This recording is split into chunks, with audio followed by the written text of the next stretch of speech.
இப்போ துலா லக்னத்துக்கு 8ஆம் இடம் எது? ரிஷபம். அப்போ காலச்சக்கரத்துக்கு அது 2ஆம் இடம்.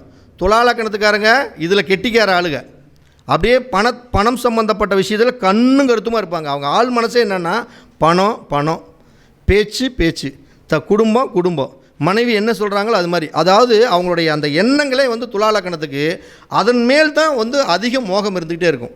நம்முடைய பேச்சை அதே மாதிரி சிக்காமல் பேசிக்கிறது, பணத்தை சூதாரிக்கிறதுல ஒரு கெட்டிக்காரத்தனம், அந்த தேடல்லையே அவங்களுடைய எண்ணங்கள் போயிட்டுருக்கும். இப்போ இதே விருச்சிக லக்னம்னு வச்சுக்கோங்க. விருச்சிக லக்னத்துக்கு 8ஆம் இடம் எது? 3ஆம் இடம். காலச்சக்கரத்துக்கு 3ஆம் இடம். அப்போ 3ஆம் இடம் அப்படிங்கிறது என்ன? அவங்களுடைய முயற்சி. அப்போ அந்த 3ஆம் இடத்துக்குள்ளே தான் அவங்களுக்கு பிரச்சனையே இருக்குது விருச்சிக லக்னத்துக்கு. அப்போ 3ஆம் இடங்கிறது என்ன? வீரியம், தன்னம்பிக்கை, தைரியம், பயணம். அப்போ இவங்களுடைய எண்ணங்கள் எல்லாமே அந்த பயணம், அந்த வீரியம், அதாவது ஆணுடைய அந்த வீரியத்தன்மை சார்ந்த ஆள் மனசில் ஒரு ஆசைகள் இருந்துக்கிட்டே இருக்கும்.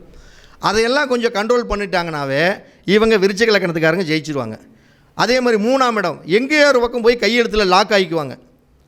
ஜாமீன் போடுறது, கையெழுத்து போடுறது, இது மாதிரி ஏதோ ஒரு பிரச்சனையில் போய் அந்த இடத்துல லாக் ஆகி அவங்களோட ஆள் மனசு பாதிக்கப்படக்கூடிய சூழ்நிலையில் கொடுத்துரும்.